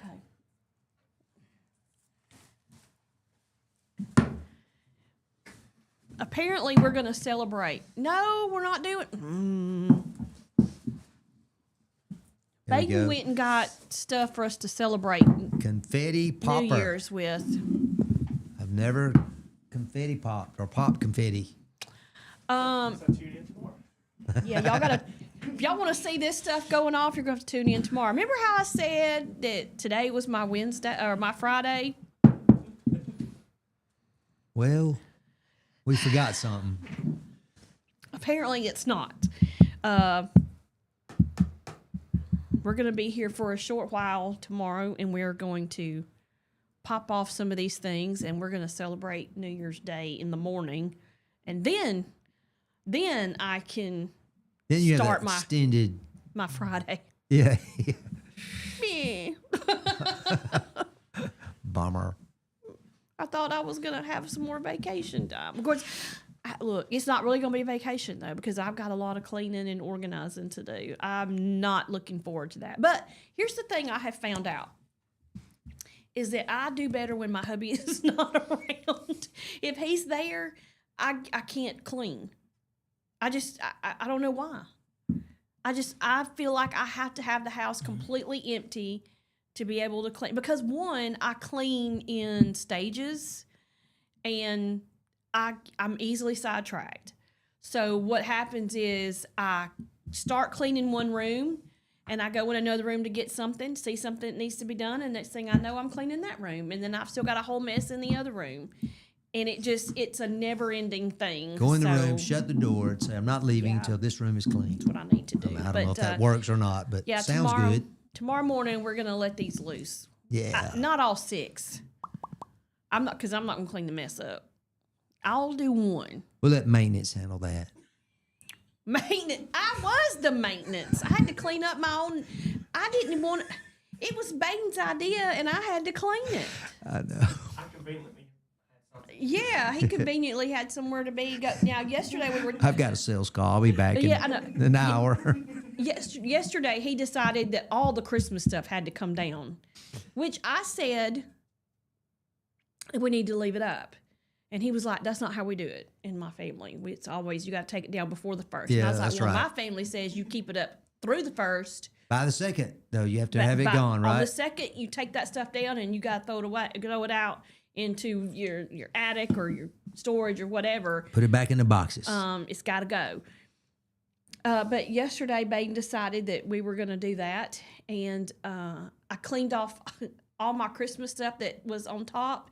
And when I got up there and looked, all the confetti from the time that they bought these things at me when I had my year anniversary was still on the top. Was that I had like to scooch October, all that stuff. Yes. October or something? I It remember was a seeing ton. it. Yes. Yep. And that day, and here's the thing, it's actually harder to get that stuff up off that tile floor in there, because when you motion of the broom, it just makes the air and that stuff just blows everywhere. In here, you're able to the carpet kind of keeps it stationary, and you can kind of get it up a little bit better. So, I believe this was a low cut pile. yeah, this is that, what they call the Commercial. outdoor commercial Berber. This is that tight woven Berber. And the Sounds only like reason I know that is because I worked at a carpet store for Sounds a like hot after you say minute. Berber, you should say, excuse me. Sorry. I know that's kind of a corny joke, but It was very corny. But you're a corny kind of guy. that's right. You're exactly. a corny kind of guy. Now you're getting to know me. So we got to talk about the missing fisherman. I don't know if you've heard about this story. It is an uncle and his nephew. They went on this deep sea fishing excursion before Christmas, and they were supposed to come home. I want a specific day. Husband calls wife, says, "We're going to be on our way, and I'll see you tonight. We'll be home tonight." Well, they never made it home. They never heard from them again. The boat was found abandoned with the anchor down. Turns out the reason it was the anchor was down and it was in place was the Coast Guard had come by there, saw that it did not have any occupants or anything, and it was just floating out there. So they let it down. They started this massive search for this uncle and nephew duo. To this day, they have not found them, and they've called off the search. So they think, well, at first, one of the things that they were thinking could have happened was that they ran up on something going on out there that was not good, maybe Drug smugglers or smugglers or some pirates. And you know how those Somalian ones are, they are brutal. They were afraid that they might have gotten kidnapped and taken off the boat. But, maybe something to that effect happened. Maybe something was happening. They both jumped in the water to try to escape, but unfortunately didn't make it. They really don't know. These men just disappeared out of nowhere. And it never said if there was like any sign of a struggle or That's anything what I was just like that. I wondering. don't think there was was. really, which is which adds more mystery to what in the world happened. You ever been deep sea fishing? I have not. My kids have gone. I'm not. I have You ever not. been out on the ocean? Well, just a on few a miles? cruise. Well, that's out on the You ocean. know, it's a little different can't- on the kind of boat they're on and on a You cruise. can't. I can't do something like that without thinking, what happens if I have to get in that water?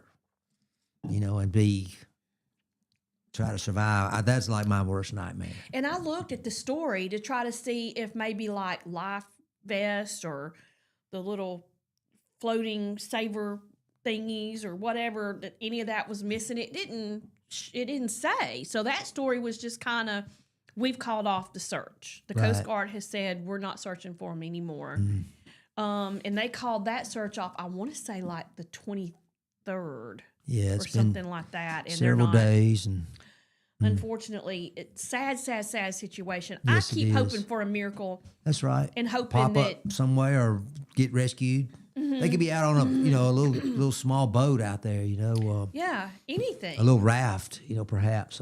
But with the boat being intact and seemingly no struggle, Yeah. why would they be in the raft? And the search was miles wide. Oh, I'm and sure. long. Just think how So- long that boat could have drifted away from where they were. Or Exactly. something. They don't know how long that boat was That's drifting. why or I say any I of don't that. want to go in the ocean way out there.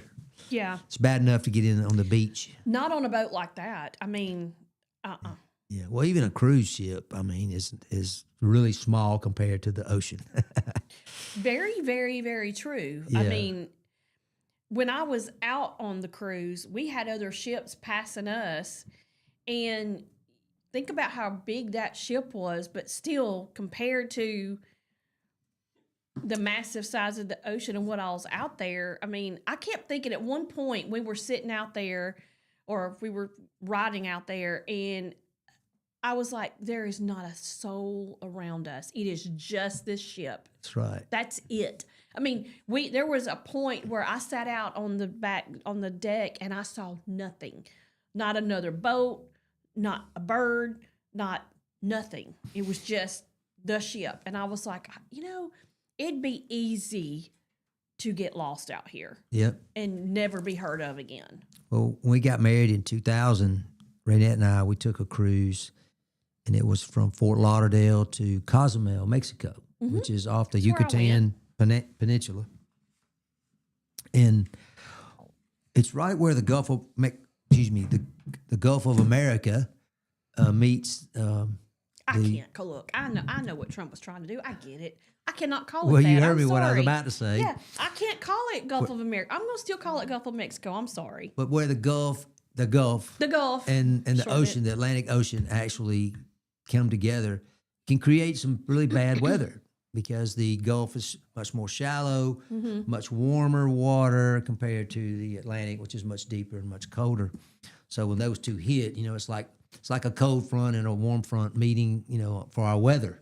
Right. And so we had just re-embarked, I guess, at the Keys, the Florida Keys. That was one of the stops that they made, was Key West. And so you got to run around there for a few hours. It was really cool. But we got on that ship and we started headed towards Cozumel, I guess, and we ran into a squall, which is just like a straight line wind. And it hit that ship and it tipped it over. It rolled us out of bed. We were asleep. It rolled us out of bed. It poured the water out of the pool. Imagine all the bars and restaurants with all the glasses up on shelves. It was just a total wreck. I mean, and then for the next 2 days, you were riding and like you were in like Gilligan's Island. I kept waiting for the ship to go down. Oh my goodness. And it was you're just rocking, and it was like a nightmare to be on a cruise like that. But then, I don't know, a few years ago we went with our family, and a couple families went, and we had a great time. It was calm water, but we stayed in the Caribbean or the Atlantic, which even though it's colder and deeper, if you're just that, you're not meeting these competing fronts. But man, we didn't want to go on a cruise for years after that because Oh, I we were wouldn't just have. you would take a shower, Treese, and you would just be rocking. You would just have your arms up to keep yourself from falling out of the shower. It was so bad. And there's nothing they could do. You know, there's nowhere to go. It was You it. can't make a right turn, and unless you can go for hours maybe. But they had schedules they were trying to keep, and that was rough. Sorry, but when I think about these people being out in that ocean, it's like bless their hearts. That's got to be the worst thing ever. But hey, the adventurer, goes out there and just has a great time. Says, hey, it's just a big lake, and I'm gonna go out there and come back. Yeah. And these folks unfortunately didn't come back. Oh, it's so sad too. I hate that. I really do. I'm holding out hope that they will find them okay. Well, it happens. Miracles happen every day, and even on the sea. Like I said, if for some reason they had to abandon ship or whatever, and they had life jackets, they got a shot. But after just a few days, without food or water, I mean, they're not gonna last, unfortunately. Yeah. That's true. All right, it's 8:32. We're going to take a break. When we come back, we'll talk about that heroic Texas father that saved his daughter. And a local distribution center is laying off some folks right here after the holidays, too. So y'all stay with us. You're listening to Morning Mayhem here on Piper Peach Radio. Teresa and Mike broadcasting live from the Clinton Tractor Studios. We'll be right back.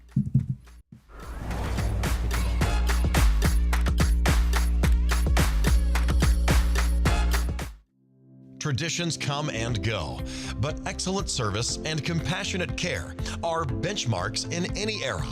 That's what Ellison Memorial Funeral Home is committed to providing you. Whether through the pre-arrangement process or seeking services at your time of loss, Ellison Memorial offers a noticeable level of care and attention to detail. Others do not. So before making a decision based on yesterday's traditions, experience the Ellison difference when it comes to your loved one's final arrangements. You'll be glad you did. Call us today at 205-280-4600. Ellison Memorial Funeral Home, setting the new standard in local funeral service excellence. We are always here when you need us.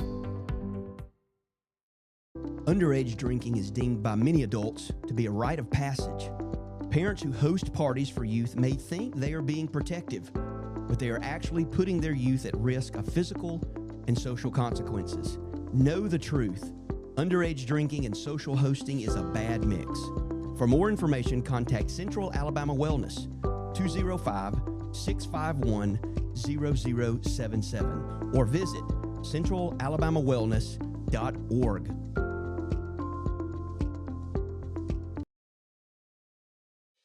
Chilton Mobile Home Parts and Supply is your go-to destination for top quality mobile home parts and supplies in Clanton, Alabama.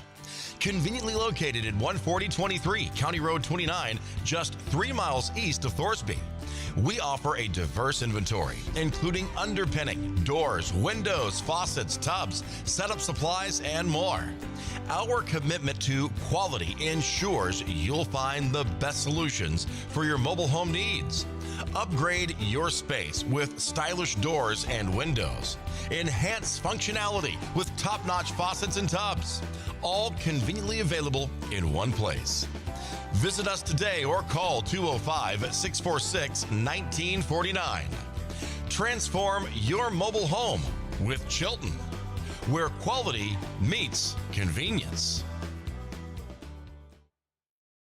Looking for the perfect way to unwind, compete, and have fun with friends or family? Then Putter Up Pelham is your next destination. Coming this June. Whether you're a mini golf pro or just out for a good time, Putter Up offers a one-of-a-kind indoor putting experience with custom effects lighting, sounds, and robotics at each hole. Plus, automated scoring and a virtual caddy to guide your game. And our ADA-compliant courses include special putters for individuals using wheelchairs or walkers. So everyone can join the fun from ages 4 to 100. Rain or shine, day or night, it's always game time at Putter Up. Come for the fun, stay for the challenge. Swing by Putter Up, where every stroke counts.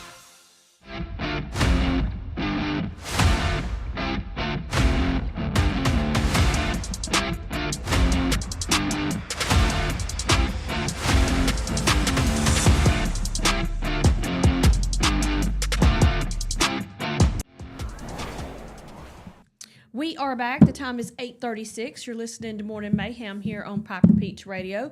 Teresa and Mike broadcasting live from the Clinton Tractor Studios. I saw this story, and it's amazing to me. Technology helps. Well, it hinders a lot, I think, sometimes. It's a pain in the butt, but a lot of times it's very, very helpful, and especially in this case, there was a Texas father. He was able to rescue his daughter who had been abducted on Christmas Day.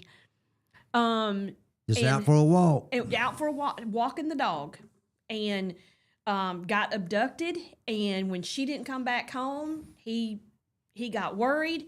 But her phone had one of those tracker things that he was able to see exactly where she was.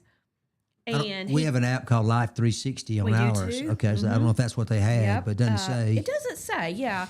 But she's 15 years old, and she disappeared around 4:50. And this happened in Porter, about 25 miles north of Houston. He was able to use her location, called the police, led them to her, where they found her in a red truck with a Pickup truck. man Yep. that had, and it turns out he had pulled a knife on her, and that's how he was able to abduct her. He's described as partially nude. Partially nude. So he wasn't wearing something somewhere.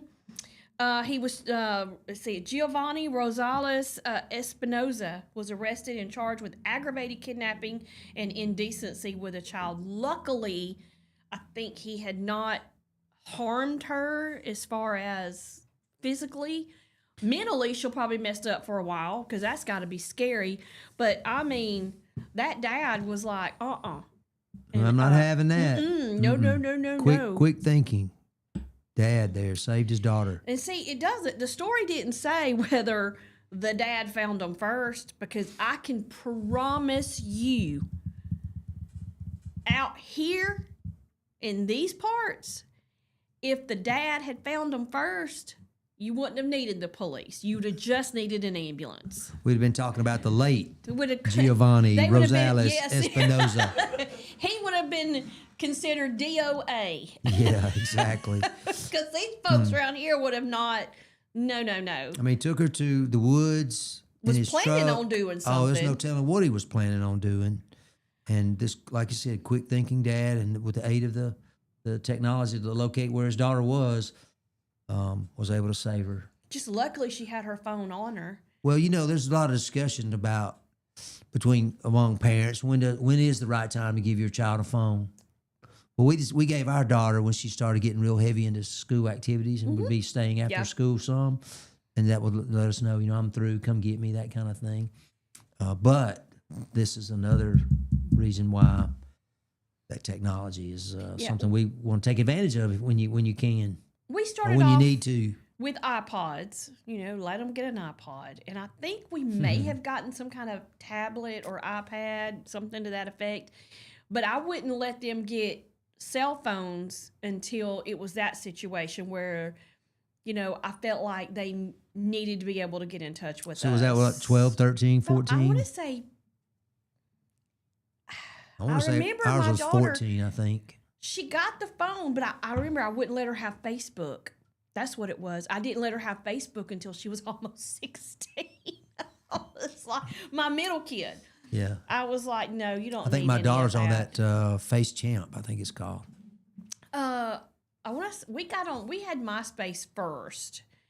I was just And- joking. There is no Face Champ. I say that Oh, Face Champ. Champ, and she listens to me, and it drives her crazy when I, I do thought stuff there was like a that. new app that you No. were talking about. I fell for that hook, line, and sinker. I know. I I was said like, it. what is it? I Okay, said it, well, convincingly, but I You was did, joking. because you said it, in passing, really, and I was Yeah. just like, oh, okay, well, that must be something new, and I just kept on going. Well, she'll hear that at some point. She listens to our show, and she'll hear it at some point. Hope she'll get a laugh out of it. Yeah. Dad's doing it I'm again. getting giggles now because you have to Oh, point it mate. out to me. But I don't blame you. You keep minimize their exposure to social media. I guess Mm-hmm. you'll kind of throw it a big blanket around it.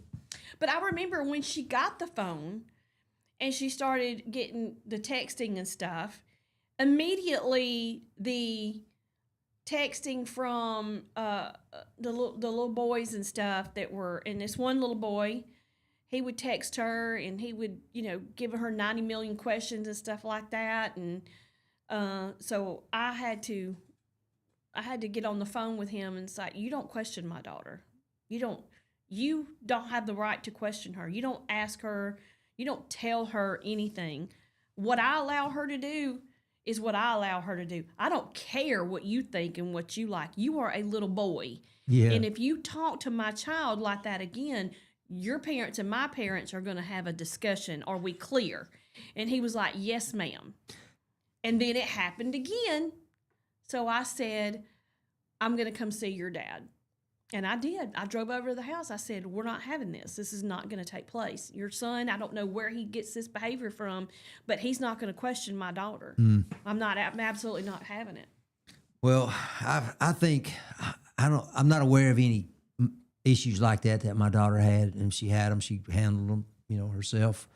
But I don't think she had that. I don't think that's happened. I'm sure I would have heard about that. But when you get a bill from Verizon, that's who we have, and you get a chance to see, the usage, how much time they spent online, how many texts they sent, how many texts they received. I mean, I'm talking thousands every month. And you're like, what else do you do? Mm-hmm. When do you have time to, go to school? Because it's never one long text. No, it's a bunch of short ones, just back and forth, back Yeah, and forth, yeah. back and forth. I will tell you, all these things where my kid's an A honor roll student, my kid has this GPA, my kid, and I was like, well, my kid can text with her thumbs continually for 5 hours straight, never let up. Best one on the Beat block. that. I was like, beat that. But she's an A+ texter. Yeah.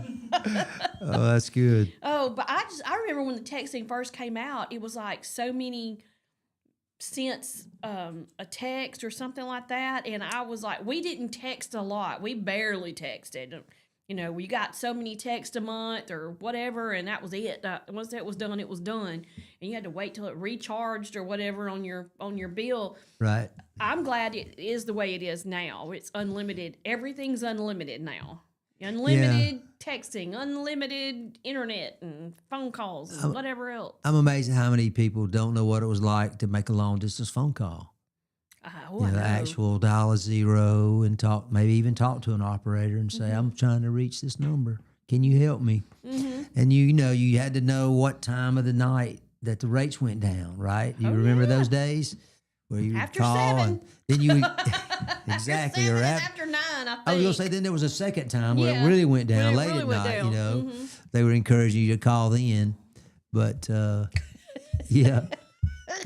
And it was like there was a time where, certain like I remember living in Center Point, and I had to call leads, and it was long distance. That's right. Like there were certain areas around you. I want to say like Kimberly and Morris, from where I There was. used to be a long distance call to call Maplesville from Clanton. Wow. It was a different area code. They had split it up, and it just happened to include Maplesville and that 334, I think, and versus a 205, and you'd have to dial long distance to call somebody in Maplesville. That's wild. Yeah, It just and think of all the stuff we had and to be do charged, like that. for every minute that you were talking to somebody. Yeah.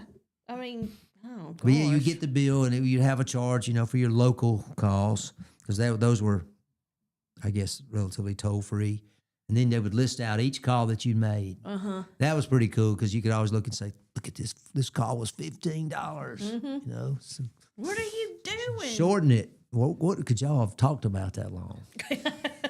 Well, I'm glad it wasn't long distance to call my high school friends because we would fall asleep talking to each other. Wake up. Wake up and you could I hear got somebody something else to snoring on say. the line, But that's what we would do. But I finally got my own phone in my room after Ooh. having the one phone that was in the kitchen. that had a different cord than the phone because we had to replace it. And it was like 1,000,000 feet long. gonna say, you had and I one of could those go through other long ones? rooms, and I'd stand there and I'd just wind that thing up around my arm and I'd let it go. And I'd wind up around my arm and let it go. You know, and I'd just be all over the place with it. And then we got the cordless phone, which I thought was the greatest thing since sliced bomb. cheese. Oh, yeah. But I got my own phone in my room, and I didn't have my own phone number, but I had my own phone, and I thought I was something else. Do you ever have any experience with a party line? No, You we heard the had to- term? You know what that yeah. is? The call waiting is what got me. The phone would beep, and I'd just keep talking, and somebody would finally get a hold of my mother. Like, I tried to call you, and nobody answered the phone. I was like, whoops. Well, party line, my grandmother lived over here on 8th Street near Bent Creek Apartments. And she had, her house is over there. Someone else lives in it now, of course. But she owned 3 or 4 houses right there. And they were on a party line, which just meant that they were on the same line. So the house down here would pick up the phone. If she was on it, she would say, well, I'm on the phone, Alice, so give me a few minutes. She'd hang up, and then Alice would pick up a few minutes later and make her call. So oftentimes you would find the neighbors, they would talk to each When other. the phone rang, how did you know who it was for? Well, I don't know, but it would ring and you would answer it, I guess. Maybe it had different rings, or maybe it could distinguish it. I don't know. But what I remember from her house, she would pick up and her neighbors would be on the phone. And what they would do, they would talk to each other and prearrange things. Okay, you're going to make your calls from 6 to 7. Well, I'm going to make mine from 7 to 8 so that they could pretty much count on that phone being available to them. But that was pretty funny. I remember when my dad worked for the phone company, he had the ladies who actually had to pull out the thing. Operators. Operators had True to operators. connect you Connect the sometime, call. Yeah. Yep. I thought that was pretty neat. Switchboard, they call Yeah, that. and when like you watch like Andy Griffith, he called Sarah. Yeah, Sarah. Sarah, get me Floyd over at the barber shop. Get me so and so. Yeah, exactly. Get me Helen Crump. I'm trying to remember some of those characters. Get yes. me Wally over at the service station, All right, it's 8:49. We're going to take a break. When we come back, we'll talk about that distribution center that is doing some layoffs, and then that is probably going to wrap it up for us for today. And apparently we're going to be here in the morning for a little bit. I'm going to kill Baden. Y'all stay with us. You're listening to Morning Mayhem here on Piper Peach Radio. Trace and Mike broadcasting live from the Clayton Tractor Studios. We'll be right back.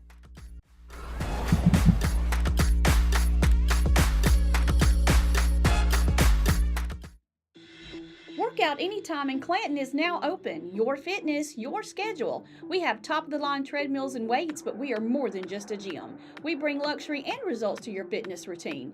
Relax in our sauna. Recharge with red light therapy. Refresh in our hydro massage beds. Get that glow with unlimited tanning and push your limits with dynamic classes. Need guidance? Our personal trainers are here to help you set your goals, stay motivated, and get real results. This is your space, your time, your transformation, open 24/7. Workout Anytime, now open in Clanton. Traditions come and go, but excellent service and compassionate care are benchmarks in any era. That's what Ellison Memorial Funeral Home is committed to providing you, whether through the pre-arrangement process or seeking services at your time of loss. Ellison Memorial offers a noticeable level of care and attention to detail. Others do not. So before making a decision based on yesterday's traditions, experience the Ellison difference when it comes to your loved one's final arrangements. You'll be glad you did. Call us today at 205-280-4600. Ellison Memorial Funeral Home, setting the new standard in local funeral service excellence. We are always here when you need us.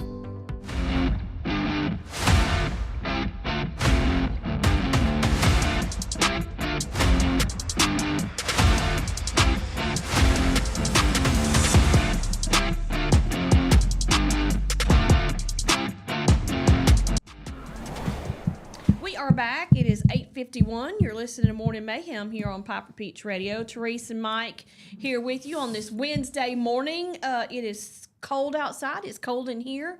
I've got a chill. I can't beat it. Can't scratch it. No. I've get got the my heater. thermals on right now, Therese, so I'm as warm as I can be. Gosh, I wish I had thermals on right now. Well- And too, this sweater that I wore, I didn't think about it. I just wanted to match.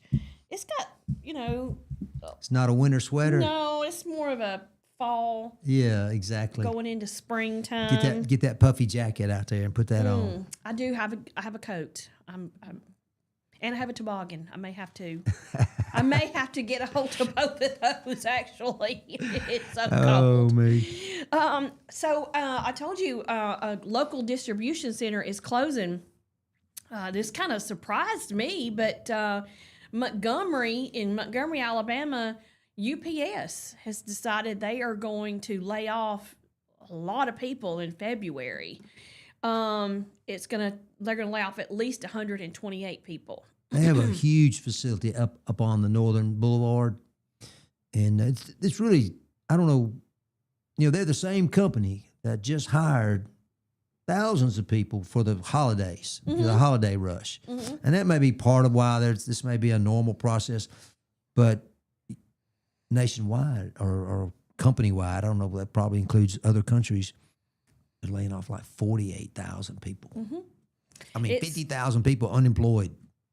It says right now that in the Associated Press released this. It says that companies that had the largest job cuts dating back to November, and UPS was one of them, and then Verizon and Amazon were the other two. But yeah, the 48,000 job cuts have occurred this year alone. And they're saying there is part of turnaround efforts. I don't really know what that means. Just cutting their overhead expense. And 48,000 people? Trying to make more profit.